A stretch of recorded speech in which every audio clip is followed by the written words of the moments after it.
নমস্কার। কয়েকটি নৈর্ব্যক্তিক প্রশ্ন ইতিহাসের 19 শতকের ভারতের সামাজিক ও সাংস্কৃতিক জাগরণ এই অধ্যায়ে যেগুলো কোশ্চেন প্রায়শই এসে থাকে মাল্টিপল চয়েসের, সেগুলো আলোচনা করছি। ব্রাহ্ম সমাজের প্রতিষ্ঠাতাকে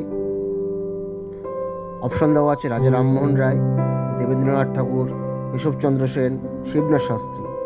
এটার উত্তর হবে Raja Rammohan Roy. General assemblies institution option আছে David Hare, Alexander Duff, William Carey, John Marshman. এটার উত্তর হবে গিয়ে আলেকজান্ডার ডাফ। ইয়ং বেঙ্গল বা নববঙ্গ গোষ্ঠীর প্রতিষ্ঠাতা হলেন ডিরোজিও, রামমোহন, রসিক মল্লিক, পেরিচাঁদ মিত্র। এটার উত্তর হবে ডিরোজিও। এরপরে ফকির অফ জঙ্গিরা কবিতা রচয়িতা হলেন নজরুল ইসলাম, রবীন্দ্রনাথ ঠাকুর, ডিরোজিও এবং সুকান্ত ভট্টাচার্য। এইখানে উত্তর হবে ডিরোজিও। এরপরে আসছে প্রার্থনা সমাজের প্রতিষ্ঠাতা হলেন মহাদেব গোবিন্দনাথ রায়, আত্মারাম পাণ্ডুরঙ্গ, দয়ানন্দ সরস্বতী, স্বামী শ্রদ্ধানন্দ। এর উত্তর হবে আত্মারাম পাণ্ডুরঙ্গ। পুনা সার্বজনীন সভার প্রতিষ্ঠাতা মহাদেব গোবিন্দনাথ রায়, দয়ানন্দ সরস্বতী, স্বামী বিবেকানন্দ, রামকৃষ্ণদেব। মহাদেব গোবিন্দনাথ রায়।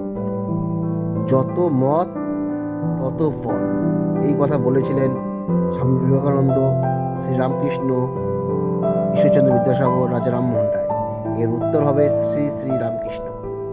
রামকৃষ্ণ মিশন প্রতিষ্ঠিত হয়েছিল 1895, 96, 1897, 1898।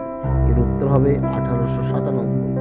বিধবা বিবাহ আইন পাশ করেন কার উদ্যোগে হয়েছিল? রামমোহন রায়, ঈশ্বরচন্দ্র বিদ্যাসাগর, লর্ড বেন্টিং, মহাদেব গোবিন্দনাথ রায়। এটার উত্তর হবে গিয়ে ঈশ্বরচন্দ্র বিদ্যাসাগর। গুলামগিরি গ্রন্থের রচয়িতা মহাত্মা জ্যোতিবা ফুলে,